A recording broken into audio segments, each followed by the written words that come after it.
सीधा सवाल कि ये हिंदूवादी जो संगठन बने हुए हैं ये किस लिए बने हुए ये भाईचारे का झूठा जो खेल है इसको बंद करना चाहिए। जो जिस भाषा में समझे उसको उसी की भाषा में समझाना चाहिए। तो वहाँ पर जेल में बिरयानी ना खिलाई जाए, इनको भरे चौराहे में फांसी देकर एक उदाहरण पेश करा जाए सारे समाज के सामने। भारत में सपोले पल रहे हैं, ये कभी भी आपके बीच में बैठकर और कब आपका गला रेत दें ये नहीं पता लगता। नमस्कार, आप देख रहे हैं स्टेट न्यूज़ हरियाणा और मैं हूं अमित अमन। क्या हम एक इस्लामिक कंट्री में रह रहे हैं? क्या हम एक ऐसे देश के अंदर रह रहे हैं जहाँ पे कि शरिया कानून चलेगा, या फिर हम एक ऐसे देश के अंदर अब रह रहे हैं कि जहाँ पे जिहादियों का ही बोलबाला रहेगा? आज कुछ सवाल हैं चंद मेरे पास में, देश की सरकारों से भी, कानून व्यवस्था से भी और देश के उन चंद हिंदूवादी संगठनों से भी जो लगातार हिंदूवाद के नाम पर या तो वोट बटोरने का काम करते हैं या फिर वो हिंदू हिंदू चिल्लाते रहते हैं, लेकिन हिंदुओं के लिए कभी कुछ हो नहीं पाता है। मैं बात जिस संपेक्ष में कर रहा हूँ शायद आप समझ भी गए होंगे, उदयपुर की वो घटना, राजस्थान का उदयपुर, जहाँ पे कि एक टेलर को इसलिए मार दिया गया कि उसने नुपुर शर्मा के समर्थन में एक पोस्ट डाल दी थी। तो क्या अभिव्यक्ति की आज़ादी सिर्फ एक तरफ घूमती रहेगी या फिर जो संविधान का एजेंडा है वो एक ही तरफ चलेगा? क्या देश के अंदर ऐसा माहौल बन गया है? ये मेरे कुछ चुनिंदा सवाल रहेंगे, लेकिन इसी बीच हमारे साथ एक शख्स भी मौजूद हैं, सुरेश यादव जी इनका नाम है, और ये एक समाज सेवी हैं। समाज सेवी होने के नाते हम इनसे उन चीज़ों के ऊपर भी बात करेंगे कि क्या समाज के अंदर जो ऐसी घटनाएं हो रही हैं उससे समाज के अंदर क्या फ़र्क पड़ता है, क्या भाईचारे के अंदर जो चीज़ें आज के दिन बताई जा रही हैं कहीं भाई वही भाई एक दिन चारा बन जाता है, तो उसके ऊपर भी हम बात करेंगे कि भाईचारे की बात ज़रूर होती है जिसमें कि हिंदू एक चारे के रूप में ही ज़्यादा यूज होता है और भाई के रूप में आप समझ सकते हैं कि अब कौन यूज हो रहा है। सीधा सवाल कि ये हिंदूवादी जो संगठन बने हुए हैं ये किस लिए बने हुए हैं, हम पहले बात कर लेते हैं, उसके बाद में एक निष्कर्ष पर भी पहुंचेंगे और क्या कुछ इस देश के अंदर चल रहा है वो भी सारी चीज़ें हम जानने की कोशिश करेंगे। सर, अगर समाज की बात कर ली जाए तो ऐसी जो घटनाएं हैं अब आम हो चुकी हैं, चाहे अंकित शर्मा हो, चाहे आज की घटना कन्हैया लाल की हो, या ऐसे ही हमारे सामने सैकड़ों उदाहरण हैं जिनकी हत्याएं गला रेत कर की गई है, चाहे वो कमलेश तिवारी ही क्यों ना हो।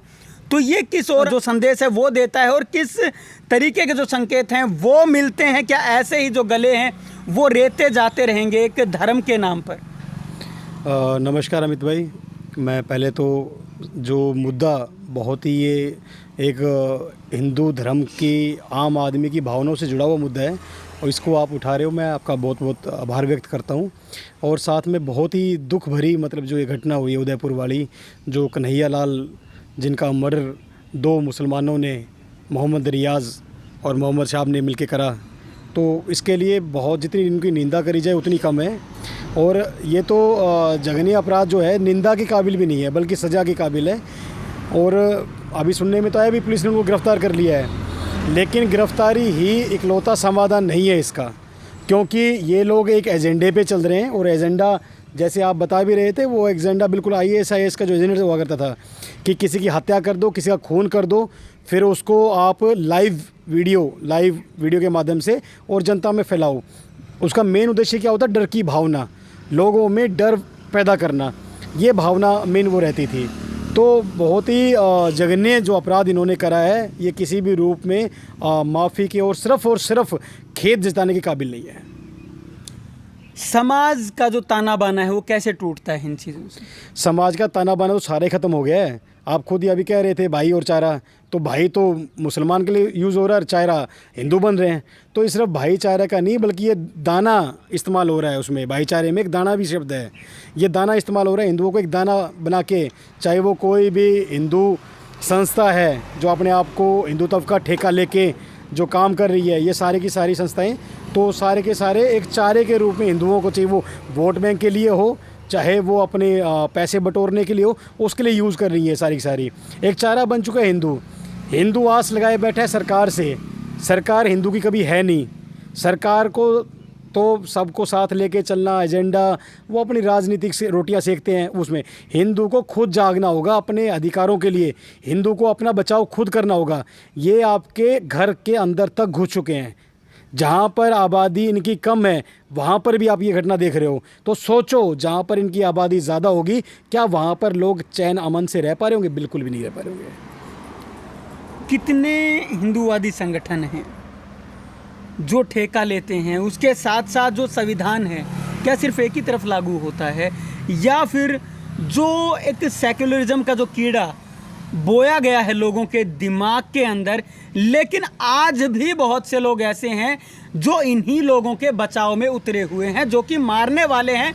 इतना जघन्य अपराध जिन लोगों ने कर दिया है, उनका बचाव करने भी ऐसे लोग हैं जो उतरे हुए हैं। उनके साथ क्या होना चाहिए? उनको उनकी भाषा में जवाब मिलना चाहिए। सीधी स्पष्ट है, जो जिस भाषा में समझता है उसको उसी की भाषा में समझाना चाहिए। अगर ये हथियार की भाषा समझ रहे हैं तो हथियार से ही इनको समझाना जाना चाहिए। और हम प्रशासन से बिल्कुल अपील करते हैं, अगर ऐसे जो अपराधी पकड़े गए इनको वहाँ पर जेल में बिरयानी ना खिलाई जाए, इनको भरे चौराहे में फांसी देकर एक उदाहरण पेश करा जाए सारे समाज के सामने कि अगर आप ऐसी घटनाओं के लिए, ऐसे जो अपराध हैं उनके लिए आप अपने समाज में, इनके समाज की तरफ से आवाज़ उठी? बिल्कुल भी नहीं उठी। कोई 2-4 लोग जिनको अपनी राजनीतिक रोटियां सेकनी है, जिनको अमन चैन का झूठा एक सेकुलरिज्म का जो कीड़ा काटा वो दिखाना चाहते हैं, लेकिन उसके अलावा पूरे मुसलमान समाज की तरफ से जो न्यूट्रल आदमी है वो इसके खिलाफ में कुछ नहीं बोलता। और ये सबसे बड़ा कारण होता है कि जो न्यूट्रल आदमी है वो चुप रहता है, इसलिए इनको बढ़ावा मिलता है।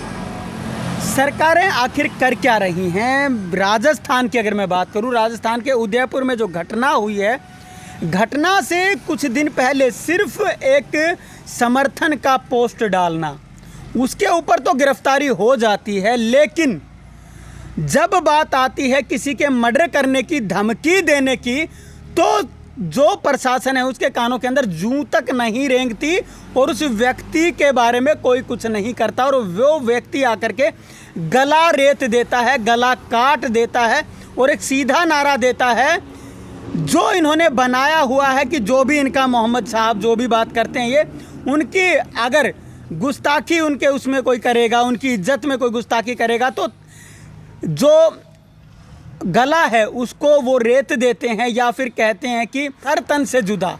तो ये क्या सिस्टम? देखिए, सबसे पहली जो चीज़ है, हमारा जो देश है, उस देश का जो प्रधान सेवक था, जो हमारे पूर्व प्रधानमंत्री थे, उन्होंने एक बात कही थी कि भारत के जो भी तंत्र है, भारत के जो संसाधन हैं, उन पे जो पहला अधिकार है वो मुसलमानों का है। तो समझ जिसको भी थोड़ी बहुत है उसको इसी बात से समझ लेनी चाहिए कि देश किस ओर जा रहा है, देश को किस ओर लेके जा रहे हैं। लेकिन एक परिवर्तन के तौर पर एक हिंदूवादी सरकार आई थी और इस हिंदूवादी सरकार से भी जो अपेक्षाएं थी वो कहीं ना कहीं पूरी नहीं हो पा रही हैं। तो लोगों को अपने बचाव खुद ही करना पड़ेगा, लोगों को अपनी ढाल खुद बनना पड़ेगा, अपने अस्त्र शस्त्र खुद बने। हम भारत की संस्कृति के आदमी हैं जहाँ पर दोनों चीज़ों का महत्व था, शस्त्र का भी महत्व था और शास्त्र का भी महत्व था। हमें वापस अपनी उसी पद्धति में आना पड़ेगा। शास्त्र अपनी जगह पर, और शास्त्र में जो है हमारा हिंदू धर्म उसको पढ़िए, उसमें साथ में हमारे देवी दुर्गा भी है जिसने साथ में अपने हाथों में शस्त्र धारण करे हुए हैं, उस तरफ भी हमें आना पड़ेगा। तो ये भाईचारे का झूठा जो खेल है इसको बंद करना चाहिए। जो जिस भाषा में समझे उसको उसी की भाषा में समझाना चाहिए।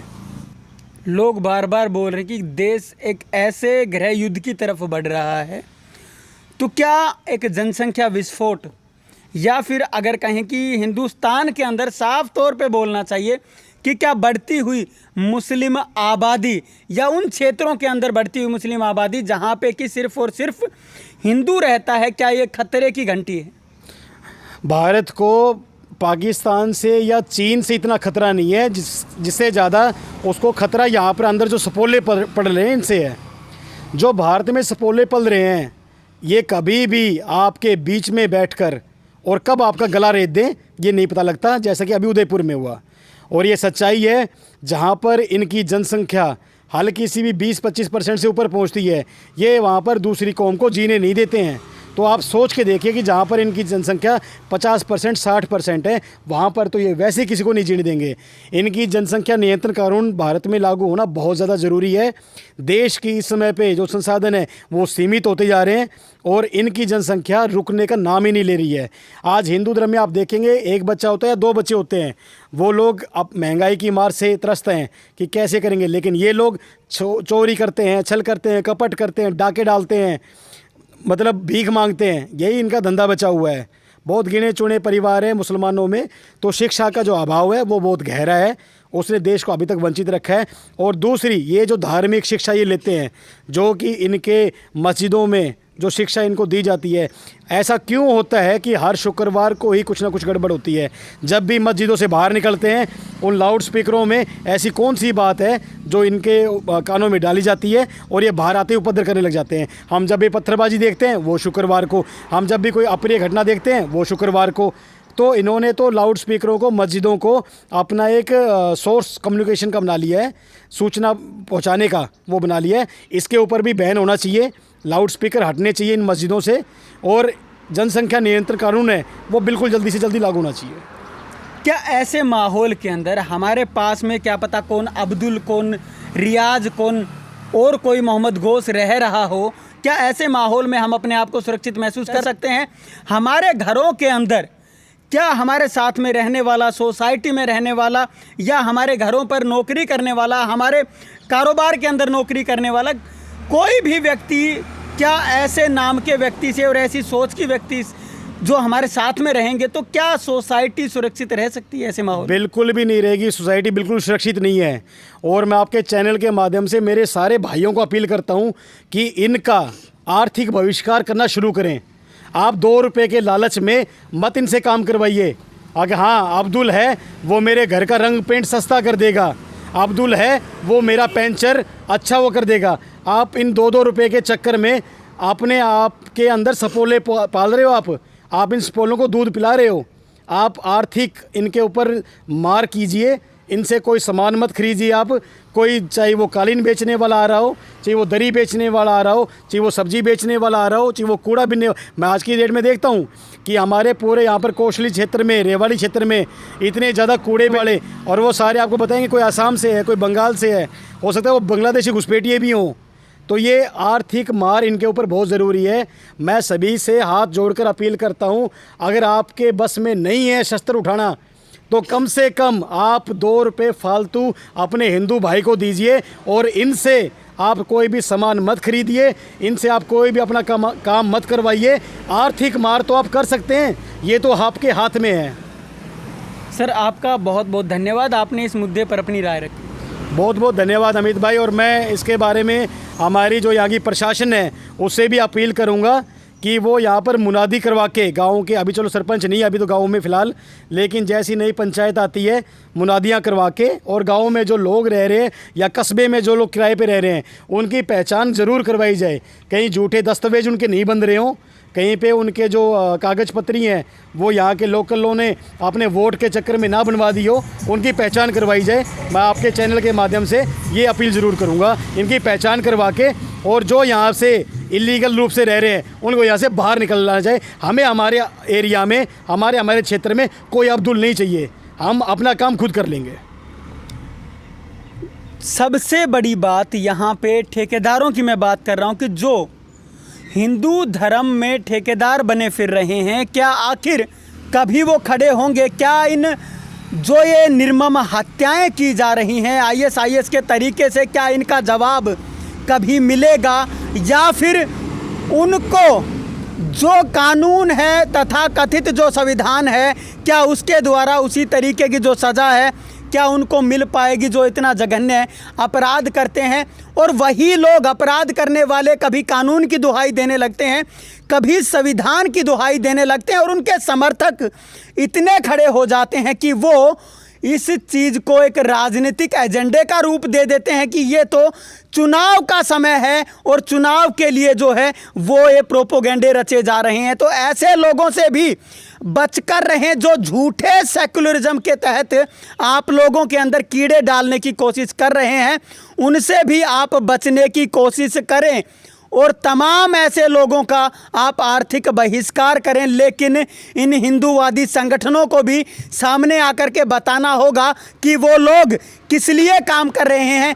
क्या वो सिर्फ वोट दिलाने तक काम करते हैं, या फिर इस देश की जनता को, जो कि हिंदू बाहुल्य जनता है, उसको बचाने का काम भी किया जाएगा, या फिर उसको साफ तौर पे संदेश देना पड़ेगा कि अगर आप अपनी जान को बचा सकते हैं तो आप खुद बचाएं, नहीं तो अगला इस्लामिक कंट्री भारत ही होगा। ये उनको समझा देना चाहिए। नमस्कार, धन्यवाद, जय हिंद, जय भारत।